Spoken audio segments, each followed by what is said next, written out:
ano, to yung ay hindi pala pineapple, ito ay orange. Ito pala guys, oh, pineapple. Subukan natin guys. Ito yung bagong product ng ano guys. Bagong product ng Pure Gold guys, tong Foster Clark pineapple. So try natin dito sa ano. Masarap daw ito sa gin.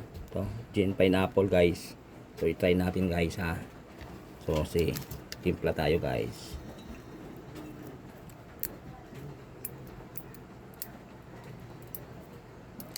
Ito guys, tanggalan natin ng ano.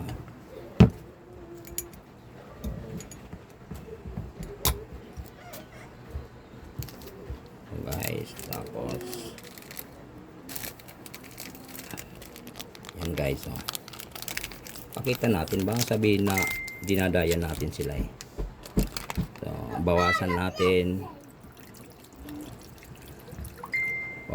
guys, ayan, oh. So ilagay natin dito yung Foster Clark.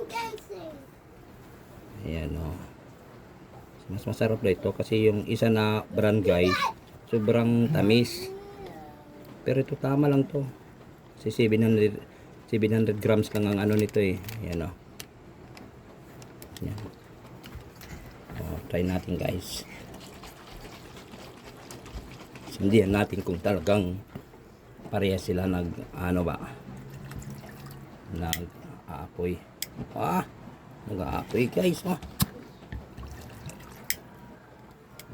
Ayan, ah. Mommy, daddy. Ayan guys, oh.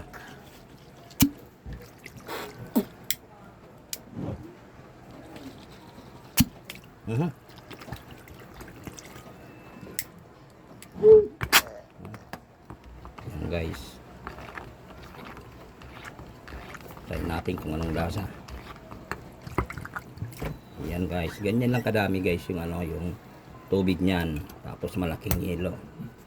So It's too sharp. try natin guys.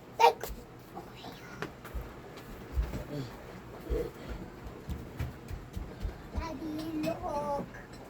Look at my camera. Very good guys, tikman natin kung anong lasa.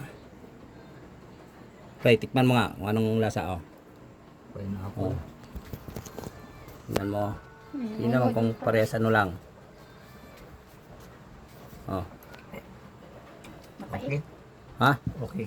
Anong okay? Sarap. Hindi mapait. Masarap? Mm. Yeah.